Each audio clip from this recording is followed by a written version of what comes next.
In the city of College Park, we're out enjoying the weather today, celebrating the 9th annual College Park Festival. This year's festivities featured a homecoming reunion theme, celebrating pride, culture, and togetherness. There was also a ribbon-cutting ceremony for the newly renovated Charles E. Phillips Park Playground. The festival had multiple live music performances, a rodeo attraction, and a car show. The community loves it. As you go by and look at the booth, you can see people taking pictures instead of our antique fire truck, and they just love it. They always kind of gravitate toward public safety and fire in general. Festival is hosted by Councilman Roderick Gay. And an extra special part of that festival was rapper Young Thug, who made an appearance. Fox 5's Larry Spruill is live at College Park there at the festival. Larry, you talked one-on-one with the rapper. Talk about that conversation. Yeah, well, Eric, we spoke for about 10 minutes right there on the main stage right there behind me. Now, as you can see, the crowd is still out here enjoying that festival as well. Now, a lot of people were out here to hear him. Now, our very own Portia Bruner was one of the MCs. Now, this was a part of the 9th annual citywide festival hosted by council member Roderick Gay. Now, Young Thug was a special guest, and he spoke as a part of his community service. He spoke to the crowd and also took questions from the audience as well. Now, I got a chance to ask him a couple of questions afterwards about what does this mean to him.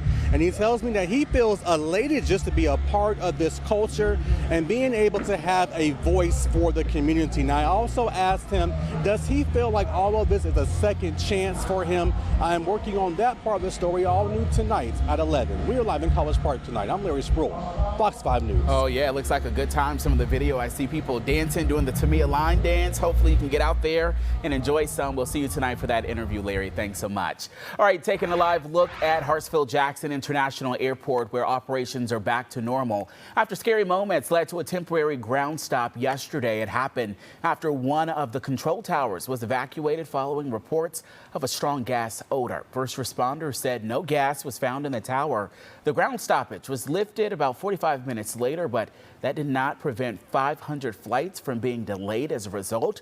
The chaos happened during a historically busy day for the airport. TSA reports 110,561 people passing through security. It's the 4th busiest day in the history of the airport. Atlanta police needs your help identifying 2 suspects involved in a shooting. It happened October 10th on Moreland Avenue. A 35-year-old woman was shot in the chest.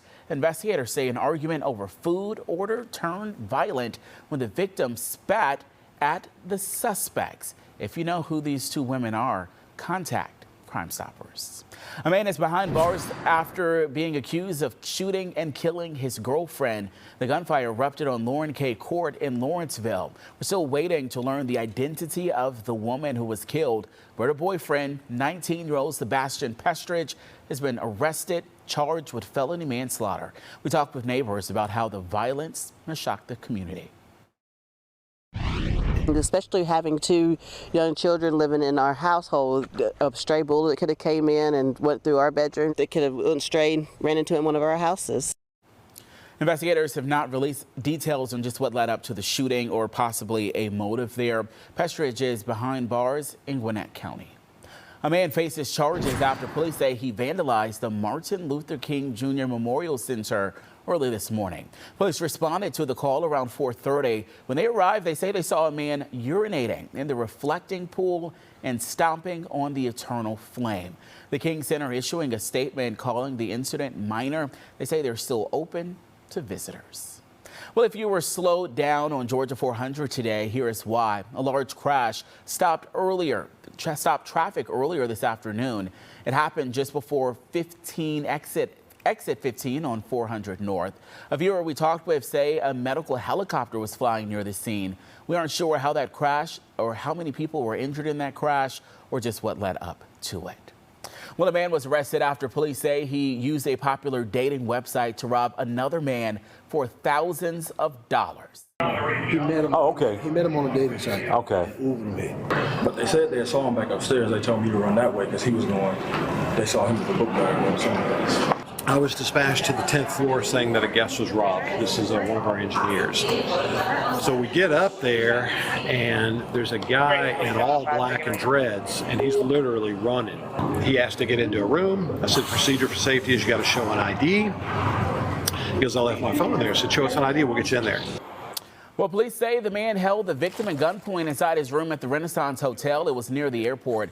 The suspect sent himself $5,000 from the victim's Cash App account before leaving the area. Police eventually tracked him down at Lenox Square Mall. You got us? Yep. Hey, calm down. Hey, don't. Tell that lady to calm down. Authorities say the suspect, who was later identified as Deshaun Jackson, faces multiple charges, including armed robbery and aggravated assault. Good work there by the officers. Well, October is Domestic Violence Awareness Month. It's a recent pattern of domestic violence deaths in our area has many on edge, and advocates say it's a crisis that simply cannot be ignored. Our Kim Luffler has more on resources available to those who might be in danger. Representatives with the Georgia Coalition Against Domestic Violence say there's been an increase in domestic violence cases this year, but they say there are resources available for victims and their families. That increase in reported incidences to law enforcement has increased 12% from last year. So something's going on, and we really need to take this seriously. Karima Dillard is troubled hearing recent reports of women in the Atlanta area killed in domestic violence incidents. On September 27th, investigators say Gwinnett County Master Deputy Tamara Tuitt Bartlett was shot and killed by her boyfriend during a dispute in Forsyth County. On Saturday, the GBI says Sabrina Walker was shot and killed by her husband in Douglasville. And on Wednesday, police say a couple died in a murder-suicide in Gwinnett County. A friend told us the relationship was rocky and the woman had found a new place to live. On COVID, we saw a 50% increase in domestic violence fatalities. I'm really afraid that we're going to see the same this year when our data comes out next year. According to the Georgia Commission on Family Violence, there were over 42,000 incidents of family violence reported throughout the state in 2024, with 159 fatalities. We know that we see upticks when the economy is not great, when jobs are scarce, when people are afraid to leave their homes because of what's going on with all the anti-immigration sentiment. Dillard says if someone feels they are a victim of domestic violence, the coalition has several ways to get help. A lot of people fear that if they call a domestic violence program, that means they're going to have to leave their home and go into shelter.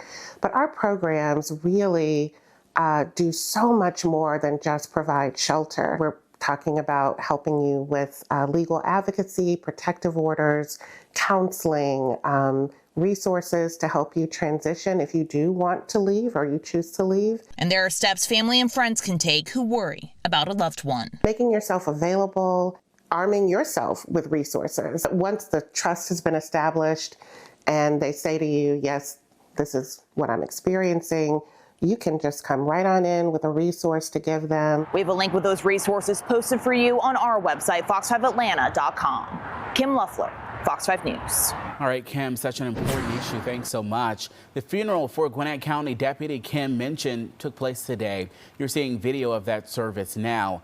Tomorrow, Tuitt Bartlett was killed by her boyfriend outside of her home last month.